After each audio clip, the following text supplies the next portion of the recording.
Hello, and welcome to the Empowerography Podcast. This is a platform created for women's voices to be heard and a place to share their stories, journeys, and successes with the world for the purpose of helping other women who might be on similar journeys. We are empowering women one episode at a time. I'm your host, Brad Walsh, so kick back, grab one of your favorite beverages, and enjoy the stories.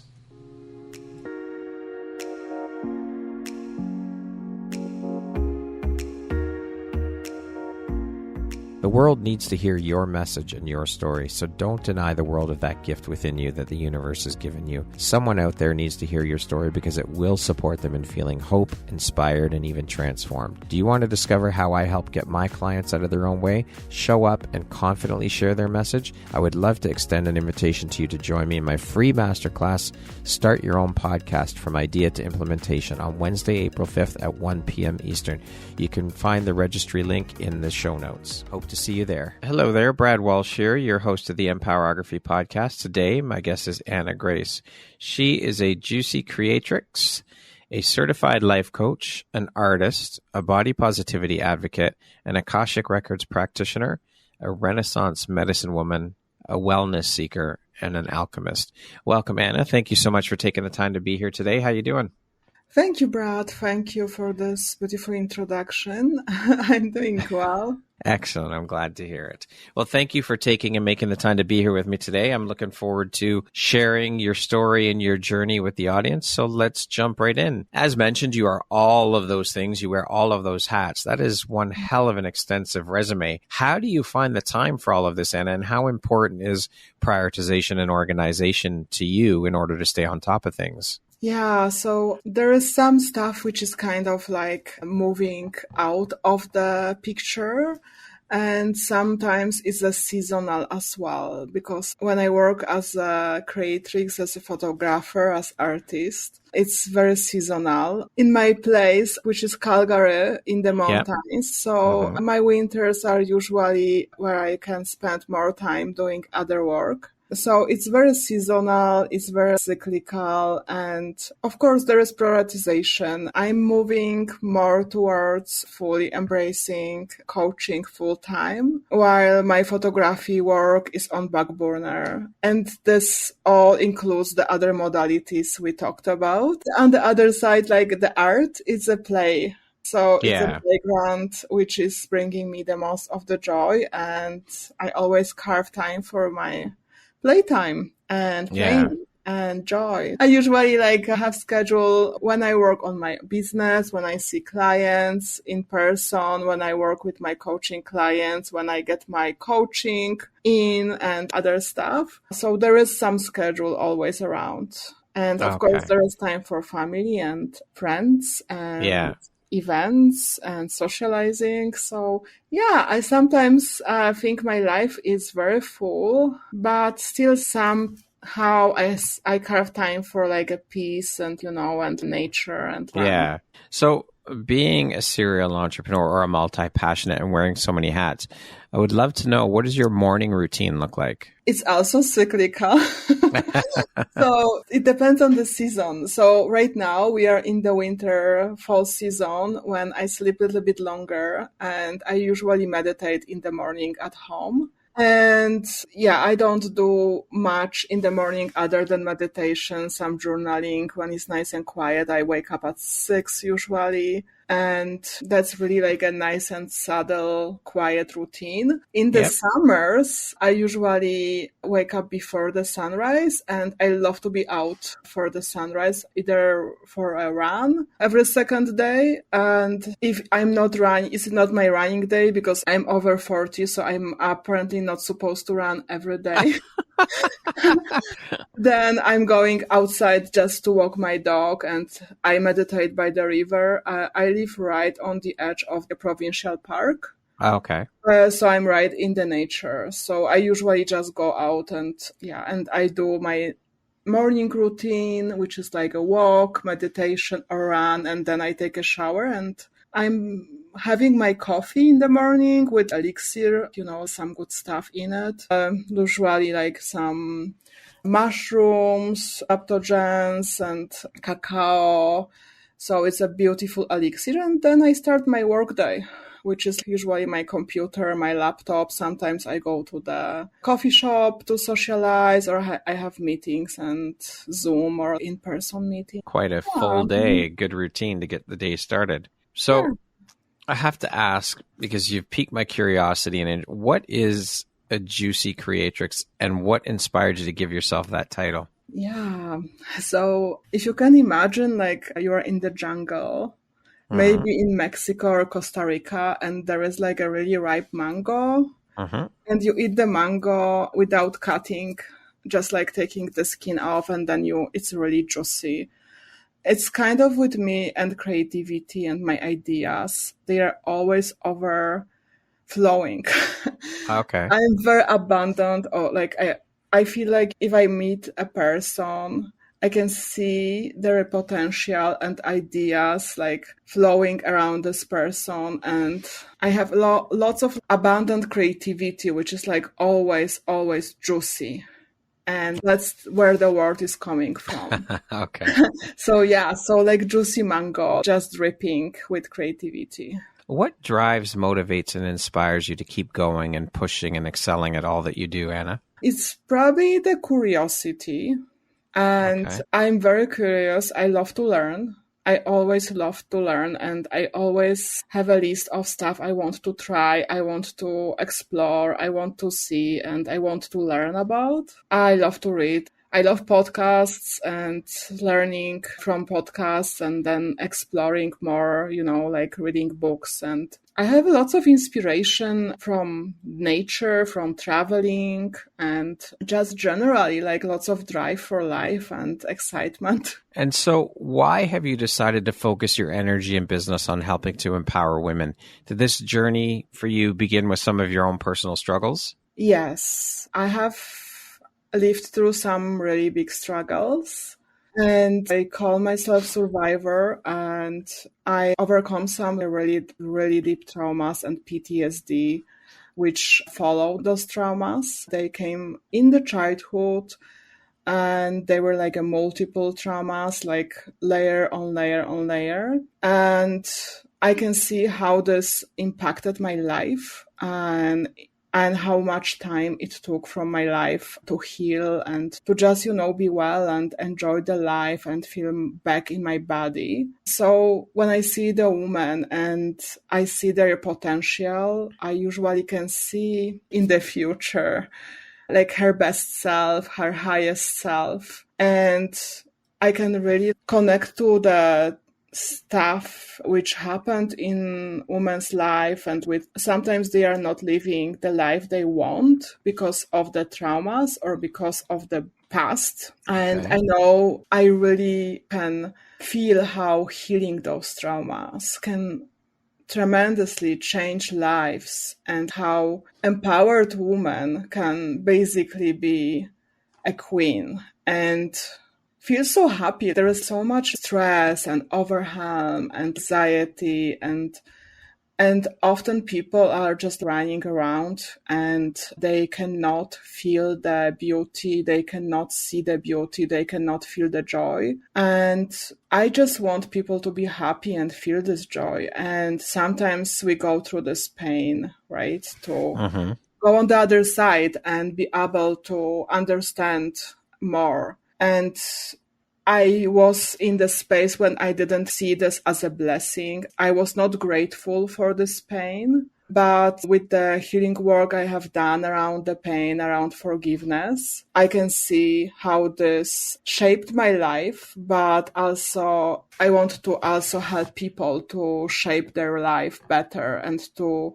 come on the other side. Because the other side is a joy. It's all the feelings. It's beautiful. It's beautiful. And because I was there, that's brought me to the same place. I'm here right now. And I think that's the most important for me. And that's why I started helping. Even when I was doing the photography, I could see there was so many insecurities and, and the whole body positivity movement just started not long time ago, as well, right? As you have the same, like similar experiences. Yes. And they were really insecure. And I think this started with the boudoir photography as well for me, to see the woman and insecurities. And it was also part of the healing process for me to be back in my body and to love my body back, to feel my body, to be connected. And so all those parts together, it's kind of like all those layers, they came together, they shaped all those experiences. Yeah, they shaped who you are as a person, as a woman. And so what would you say is one of the most important lessons or takeaways that you've learned through all of this, all of these experiences and this process that you've gone through? I always hear that people don't change. And maybe that's true. But right now, I think what I see, people can change and people can heal and people can be better. And I have seen, so this is the lesson, I think, for me as well. And this is the biggest lessons, that people actually can change. So this is like a cliche saying that people don't change. They can just acknowledge their higher parts. They can acknowledge their divine parts. They can acknowledge their healed parts. And they can really change and accelerate. I think this is the biggest lesson I can recall. Now, being a creative, an artist, what set you on this path of creativity? How did your journey into the creative world begin? This is actually a really funny story because apparently I was drawing when I was 6 months old. I could draw like a birds, like a flying birds and people faces before I could even walk. 6 months old? Yeah. And so this was apparently something I did. But I was always connected to the art, drawing, painting. I went to art college, to art school, and I was actually learning there the black and white photography, a darkroom style. So basically the whole parts of my life. And then I was actually healing through the art, and art was always my escape in my darkest moment. I cannot see myself without art. The art is just like, it's a breath for me. Yeah, it's breathing. Art is it's such an incredibly powerful tool for so much. I mean, all different art forms, music, painting, photography, of course, photography for you and myself. They're just incredibly powerful tools that can be used for so much in this world. And I think that all kids should start art classes at a young age. Art should be taught all the way through school. I think it's so important to children's development. Yes, I agree 100% with this. And I wish there is more art in schools. And I see I was lucky to send my kids to some art schools here in Canada. We don't have enough art schools. I think we should have more. And this includes all kinds of creativity, like music, dance, drama. Yeah, everything. They are all needed, and they are all so important for the development and for creation. And, just like making us human. I believe that we are human because of art. Yeah, I could not even imagine the world without art in it, any art form in it. Could you imagine not having music or not having photography? It's impossible to imagine life without art. Yeah, I cannot imagine this. Even, living without senses, right? Living without senses. It will be a really terrible world.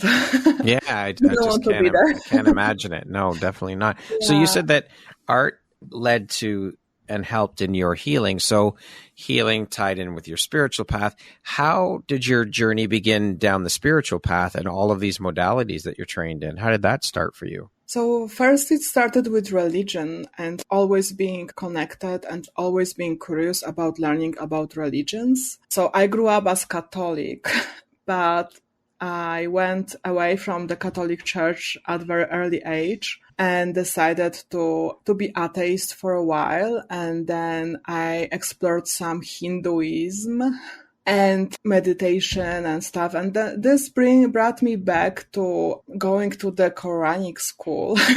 Completely crazy 2 years of learning Arabic and going to Quranic school and learning about Islam, which later I just like learning about all those religions, but not really practicing religion, but learning about the God, learning about the spirituality. And then when I moved to Canada, I got more involved in the Christian church. Okay. More open-minded Christian church. And I started to dig deeper into the spirituality, more open spirituality and more connected spirituality, even some shamanism practices, still being, grounded in my belief in God, but exploring with open mind and looking for connection between the worlds, between the different places in the world, how there is similarities in when I was exploring, Christianity, Buddhism, all these parts. And at the same time, I started my healing work with the art therapy. It was in 2002 when I actually started my own therapy with beautiful person who was helping me to heal my trauma through art therapy. And I got also very interested in yoga, in meditation, in all the Eastern practices. So it's all the layers, and all the explorations over 20 years, I would say, or maybe if we go even back to Hinduism exploration when I was like around 15 years old, then it's almost like a 30 years of journey to spirituality to kind of bring me back to the source.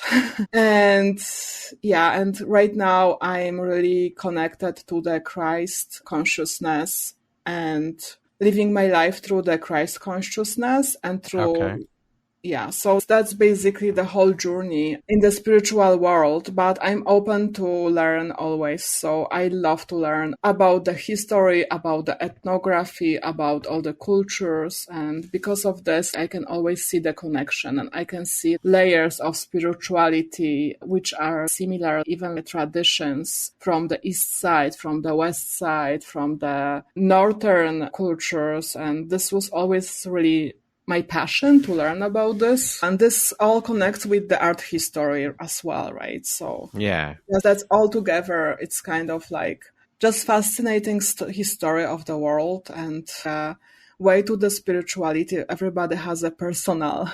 It's different for everybody, but I was always very open-minded and very curious, and I wanted to learn. And I wanted to read all the scriptures from different religions, and I always wanted to know and understand.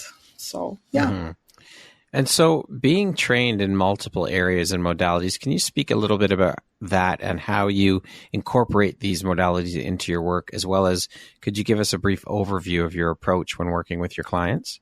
Yeah, so I work with clients just using coaching, basic, ICF coaching, which is asking questions and not leading the client and looking for the answers in the client's inner world and exploring and deeper connection to themselves, which is a very straightforward coaching.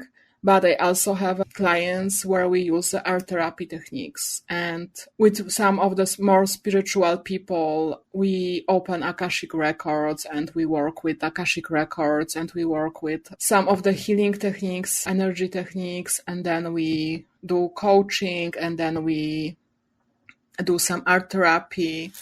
When I lead events, group events, then usually I like to explore a few different modalities during the events. Depending on intuitive guidance I get for the event, I sometimes use some shamanic practices, some breathwork practices, and then I move towards Akashic record or meditation, and then we do some art therapy. So it's always flowing. And one of the elements I use as well is nature. So with my local clients, I actually love to do the coaching sessions in nature.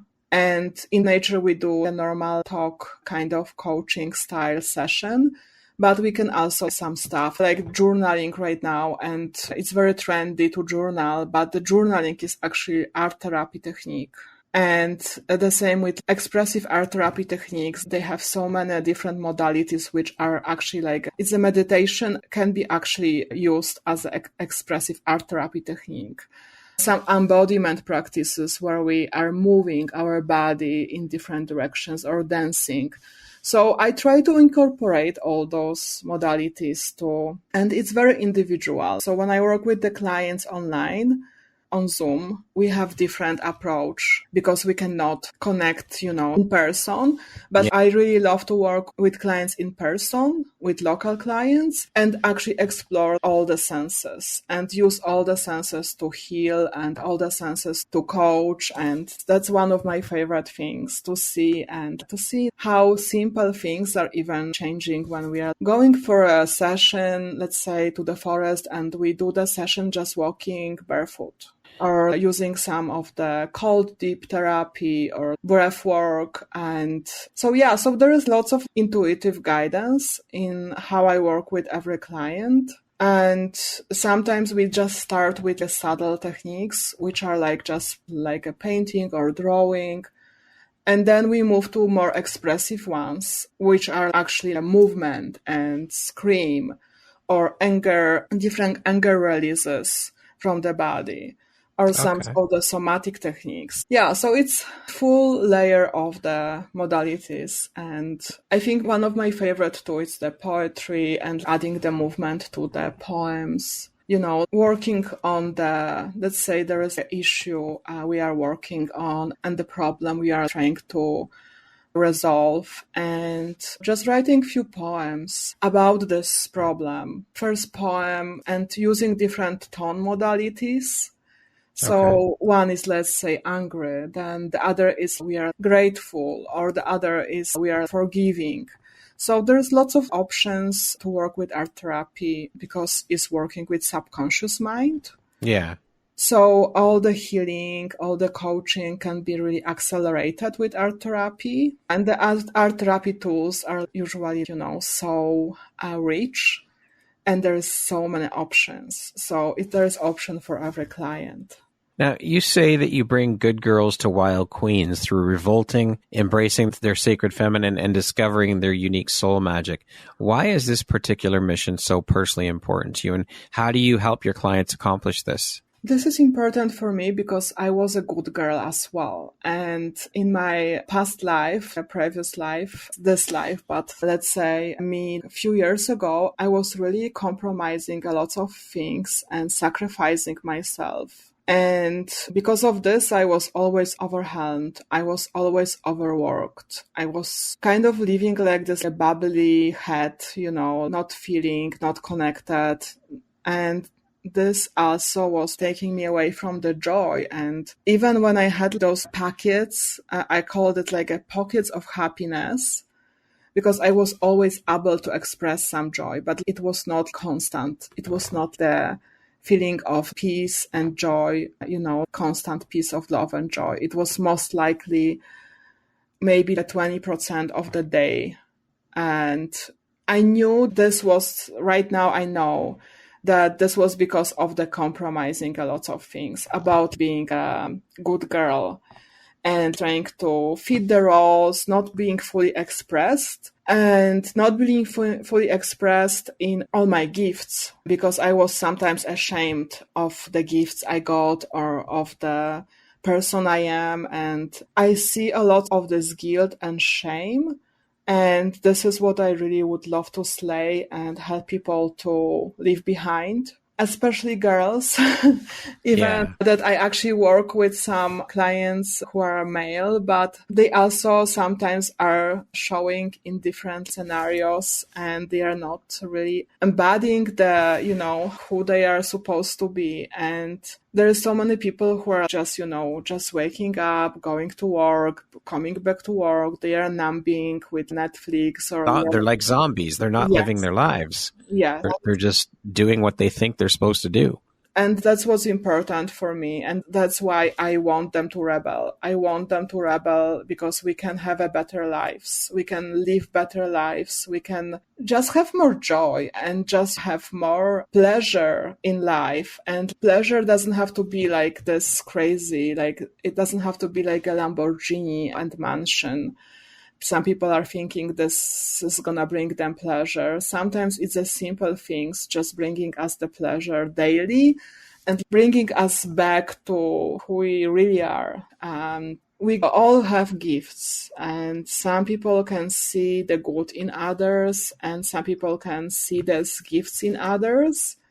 And I believe one of my gifts is seeing some of this magic in other people and being able to help them to develop this and to rebel towards this zombie life, right? And embody the wildness, because we are wild humans. We are not meant to be living in the city and even just, being connected to the technology all the time, which I also understand, because we need this, right? That's right. But well, look, we're utilizing it right now. It is, unfortunately, it's a necessity, right? Yes, you're right. Needed. That's right. And even balance is key. And just even seeking the balance and seeking this happiness moments and make them bigger. That's a rebellion for me. And joy, rebellion of joy, and feeling the pleasure and feeling all the feelings. We are often just numbing because we don't want to be sad or we don't want to be angry, but that's what's important. That's the rebellion. That's how I approach this. That's for me, like feeling all the feelings, feeling the joy, seeing the magic, and seeing the beauty in simple things as well. Yeah, it is the simple things that bring the most joy, for sure. So what is it that sets you and the work you do apart from other coaches? Why would they choose to work with you over someone else? Well, I think I have a big life experience. That's the first thing. And there were so many of them to overcome. So I think my experience in overcoming and also unbecoming to become who I am now, that's for sure. It's something setting me apart, living the life I had. And the other part is I'm always open to learn more and explore, and very curious. And I'm such a big believer in the people stories too, and the hero story, and changing everything around. And so I think this is what makes me different. I'm also, beside all this, what I'm working, I'm also neurodivergent. So I don't have to overcome just the traumas. I also have to make this fight with my brain during the last 7 years of my life. So that's a little bit different than, other people, I think. But I don't know. We are all special. I think there is a coach for everybody, right? Yeah. And everybody has a different qualities and is drawn to this person for their reasons. So I'm not telling that I'm the best coach for everybody, but for some people, I may be the right choice. And I may connect with them better because of these experiences and that's what I overcome. So I guess, that's who we are. We are all very unique and we are all connecting to these special people. What would you say is the most important quality or skill set in a coach? Well, I think empathy is really the key, and being able to look on the other person with no judgment. I think probably for me, this is the most important, like empathy and not judgment, and not attaching themselves and taking things personally. And so what is your greatest strength as a coach, do you think? So I think probably it's curiosity. That's something which came also when I was doing my art therapy certifications. And so the curiosity, I'm always curious. I like to know more and more and more and more. And I'm a good listener as well. So that's, I think. Okay. I think this is it. Now, being a women's empowerment advocate and all the work you do to empower other women, what do you do to empower yourself? When I started on the other side of the camera, I thought, oh my God, this is the worst place to be. Because I was always a photographer and I had a really bad relation with my own body.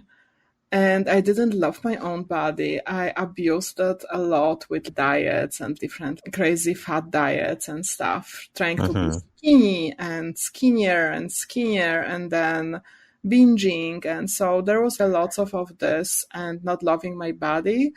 So one of the things I'm doing now and is actually enjoying the photo shoot. I'm in them, and I have lots of photographers friends, of course. Yeah. So I have a friends who I like, and we have lots of fun taking those pictures. So we are dressing up, we are going somewhere, we're taking pictures, and we try to do those pictures to empower ourselves. And then we don't Photoshop them or do any crazy things about them. And more pictures we take and more we look on ourselves, I notice that this is actually so empowering to see yourself from different like a perspective and loving yourself more. And even getting older and seeing yourself through different lens and more of the love glasses and love lens, this is very empowering. So this is something I'm doing for myself. But this is one thing. But I also sign up for the 10K in September. So I believe this is also really empowering for me because I'm not a runner. I have been athlete. I have been a swimmer in national team as a young adult, a teen, but I always hated to run. So last year I ran 5K for the first time in my life. Congratulations. I started running, and this fall we are signed for 10K, and we are training even in the winter. Not today. Yeah, hopefully. I'm already checking on Saturday. It's gonna be -3, so I'm ready to run. And this is very empowering because it gives me this beautiful energy of, it's like chemical too. And my brain feels so happy. And I do this to be in the nature as well. And so speaking of empowerment, what does that word mean to you? This is a really big word. I think it's lifting people up. And when I look on this like in visual way, I have this visual, like a imagination where I can see it. I see actual hands. Literally, I see we are lifting people up, holding them and lifting them up. That is powerful. I love it. Anna, what do you think your unique skill set or superpower is that's helped you become successful? Yeah, it goes back to my curiosity. That's for sure. And when I see it's also my neurodivergent brain, which actually is seeking the answers, also, looking for the answers and digging deeper and deeper and deeper. But I also is a resilience and, hopefulness. I'm a hopeful person. And sometimes my friends, they call me naive, but still I believe in miracles. Nothing wrong with that. And I have seen miracles in my life and I have seen miracles in others' lives. So I disagree. This is not naivety. This is just a big, big hopefulness. So I always have this optimistic outlook that everything is going to be good.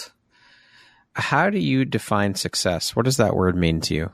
First of all, this changed so much during the years. When I started my first business, I thought that success is just being able to travel the world and doing the work you love and being able to manage your own time. And yes, this is part of the success, and I have been there.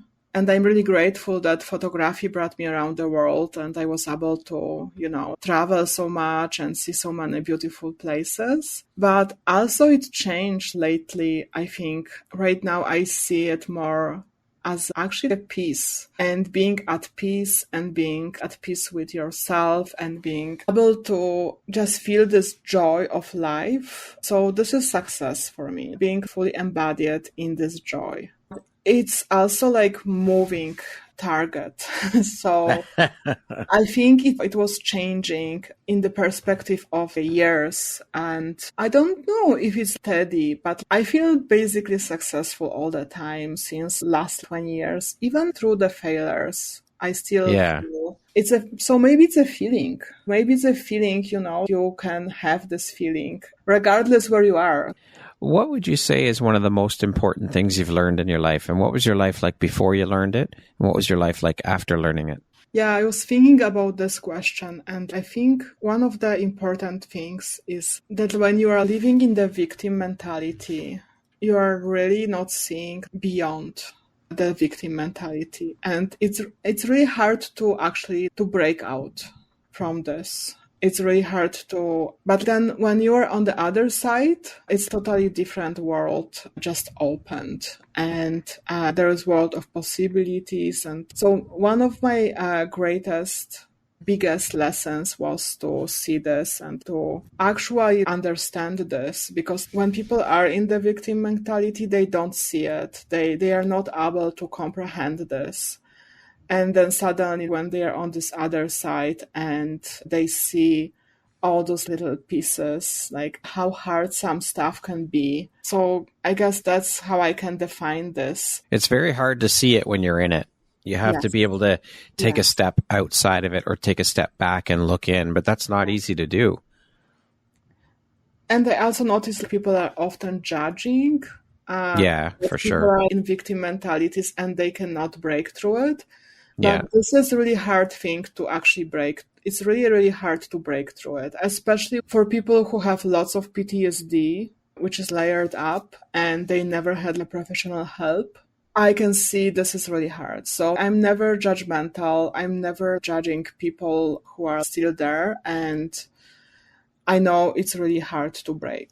Hey, we're going to jump into a little rapid fire section here. So the next grouping of questions will just be 2, 3, 4-word answer thing. Okay. All right. How would you describe yourself in one word? Juicy mango. No. That's okay. That's okay. What is your favorite self-care practice? Nature. If you could teach the world one thing, what would it be? Joy. If you could be remembered for one thing, what would it be? Loving fully. What never fails to make you laugh?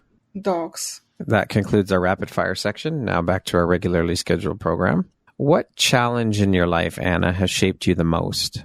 The biggest challenge was going through my traumas, and traumas which were childhood traumas, and then they basically brought me to the point when I had to overcome young adult traumas as well, which kind of came right after. So this, I don't know if this is something we want to talk about, but there was a few different traumas, which are, big T traumas. And they happened when I was 5, then when I was 7, and then another was a sexual trauma, which happened when I was 18. So all those traumas, they created PTSD, and overcoming these PTSD patterns and depression, anxiety, which came with it, was really hard. I'm sure. I can't even imagine. But you've come out the other side of it because you did the work. You put in the work and you've overcome. So you should be very proud of how far you've come. Yes, thank you. What's something surprising that you've learned about yourself in the past year? I learned that I actually can teach meditation. And I loved to do meditations. I think I started my meditation practice around 2010. So it's been around 13 years deeply practicing. But I got empowered by one woman, and she told me that my voice is very magnetic and soft, especially on this high quality mic. And she worked with my throat chakra, clearing the throat chakra, opening throat chakra. And she told me that this is going to help me to actually talk more and, teach better. Yeah. And I started to, right after, the month after, I started to teach meditations in person, and I started YouTube channel with meditations as well. And yeah, this is something I always had more of this creative energy, but I was never that much at peace to be able to guide meditation. So this is very surprising thing I learned about myself last year, and I actually love it. Yeah. What aspect of your personality do you think has been the most helpful in your career? I think I'm definitely overcomer, and I love to learn. That's definitely those two things. And I love to learn from the best people as well. The best in industry. When I was doing the photography, I tried to attend workshops and learn. And then the same when I started with my coaching work and healing work, I also love to learn. And So learning and curiosity, I would say those two things are always kind of the constant in my life. If you had the opportunity to sit down and have a 1-hour conversation with one woman, any woman in the world, who would it be and why? This would be Mary Magdalene. Because Okay. I would love to hear the story of Jesus from her, seeing through her eyes, and also hear her wisdom. And, I think she was this underpowered underdog woman for some time, and we don't give enough acknowledgement to her, and I would love to hear her story. If you could go back, Anna, and give your younger self one piece of advice, what would that piece of advice be? Oh, this will be a swear word. Go ahead. It's okay. Yeah, it will be fuck it. It's like, first, what people think about you, because I was always a little bit different, and I got lots of bullying and judgment. That's the most important part, which would shape my life different, be yourself, express yourself, and fuck it. Yeah. I love it. Lastly, Anna, if you were to deliver your last 30-second speech to the world, your corner of the world, your tribe, your people, what would that last 30 seconds sound like? What words of wisdom would you impart? I would say that regardless what's happening around and regardless what's happening in their lives, we always need to focus on loving and focus on taking care of the people who are around us and creating the connections. And connections with the people are not constant, and it's not, like we cannot make new friends, or we can have friends, family, later in our lives. So be open to be open to new connections, be open to loving people, be open to creating new realities and new timelines in your life, because this is all possible. And people are always around us, and we often close off from them because of some stuff which is happening inside. But as soon as we open up, then the magic is happening, and the people are not really there to judge us. Just open up to people, open up to new connections, to new possibilities, and never close off. Doesn't matter if you are 95, or if you are 60, or if you are, the connections and creating new social connections with people, it's something which is always important. But I believe that we can create beautiful, new, heart-open social connections and make new friends anytime in our lives. Anna, thank you so much for taking the time to be here with me today and share a little bit about your story and your journey. It's been an absolute pleasure speaking with you.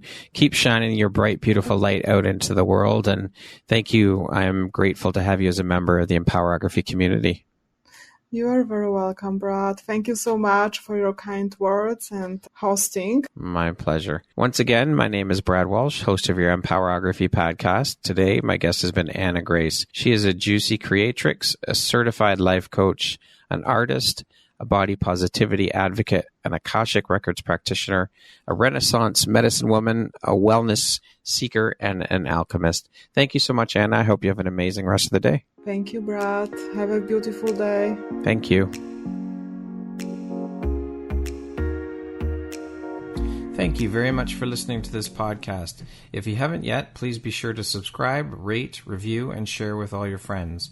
You can find me at visuphoria.ca and follow me on Instagram at Empowerography Podcast and on Facebook at Empowerography. Please join me next time for another inspirational story from yet another amazing woman.